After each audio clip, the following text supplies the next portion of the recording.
General, there's very little understanding in the U.S.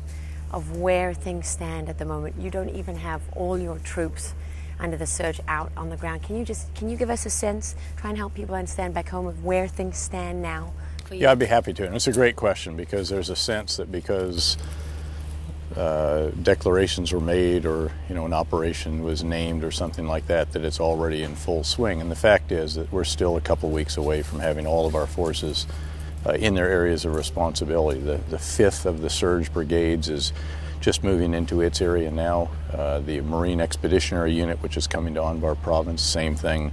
Combat Aviation Brigade also getting on the ground. So in about 2 weeks or so, we'll have all of the forces for the surge, all the combat forces on the ground, and you're going to see the launch of a number of different operations in a number of areas to go after Al-Qaeda and other extremist elements. What are the indicators that you're looking at the moment in Baghdad that tell you which direction things are going in? Well, in Baghdad, we certainly watch sectarian violence, if you will. There's a certain category of sectarian murders and executions that is a pretty key indicator. That had come down pretty substantially even before all the forces were into their areas. It had come down by about 2/3 from the height in January to April, and then May it came back up to about a half of the level in January. And that's a concern to us, obviously, because it indicates, again, that the cycle of violence resumed in certain areas, and we know where they are. It's very obvious. So what can you say to American people who automatically assume that a surge in troops means a more secure Baghdad, means fewer U.S. casualties and not more? Well, what all of the commanders on the ground have said repeatedly is that this is going to be harder before it gets easier. You have to retake the sanctuaries. You have to regain control of the Baghdad belts. In some cases, you have to regain control of certain neighborhoods and other areas throughout Iraq. Or how has the end state, the desired end state, changed from what we were trying to achieve before to what we're striving for now? I'm not sure that it has changed dramatically. I think that everyone is still trying to help Iraq achieve what's in their constitution, which is one Iraq, representative government that is responsive to the people, that of course recognizes the rights of its people, serves all Iraqis, can defend itself, and is an ally in the war on terror. How concerned are you, though, at this point, that the political piece of this is not going to be there for you? Oh, I'm concerned. Again, this is what we're about. This is why we're doing this. We can do so much, and then it clearly is up to the Iraqis to make the most of the opportunity that our soldiers and their soldiers and police are fighting, and in some cases dying for. With your time on the ground, are you more and more concerned?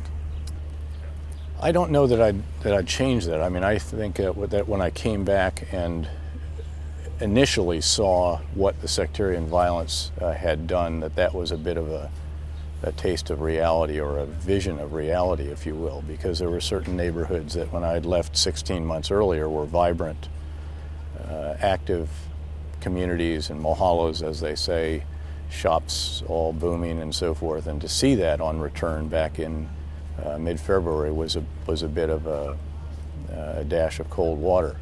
Having said that, some of those communities have actually come back. I mean, there are a few that we watch as sort of canaries in the mine shaft. Dora is one. It's not all the way back by any means, but 230 shops are open where there were virtually none back again in mid-February. And there are others. Ghazalia we watch, and then we watch some of these really vibrant communities on the eastern side, Rasafa, the Jadriya market, the Sharjah market, and those others that have just been booming ever since we closed them off with cement after they were bombed before the beginning of the Baghdad security plan. Walls that you put around markets, though, or communities are just temporary solutions. I understand that they buy you time, but without sort of sustained, visible reform in the security services and in the institutions that support them and the government that supports them, isn't all of this, to a degree, temporary? Sure. Yeah, I mean, our presence is temporary at some point. I mean, I'm not going to now predict when forces will come down or something like that, but obviously we are not going to stay here forever, and obviously we're going to have to come down over some point, and at some point in time. So you're absolutely right. At some point, what has been accomplished by our presence and by walls and by other so-called population control measures has to be built on by security sector reform, by non-sectarian security force members who act in the good of all Iraqis, observance of the law, and so forth. As much as your forces are doing everything they can, we're still inundated by Iraqi people every day who say their lives are worse and worse. I mean, even in a neighborhood like Harada, which is relatively peaceful compared to other parts of Baghdad, at private hospitals, there's no power through the night. Even with their generators, they don't have the money to keep the generators going. There's no water in many of the private hospitals. I mean, what do you say to Iraqi people who are still flooding the borders as much as they can and who are increasingly desperate? I mean, I encounter people every day who are increasingly desperate. I would say to them, put pressure on your government to reconcile among the different elements of Iraq so that everyone feels that they are represented in this government, and we can all turn against al-Qaeda and just focus on killing the outsiders, if you will. And there are at least those who are led by outsiders, al-Qaeda, and the foreign fighters who come in and are the bulk of those who blow themselves up. And repair the infrastructure and make way together. You cannot pursue a zero-sum approach to life and have all people taken care of. And that's obviously one of the challenges in this society.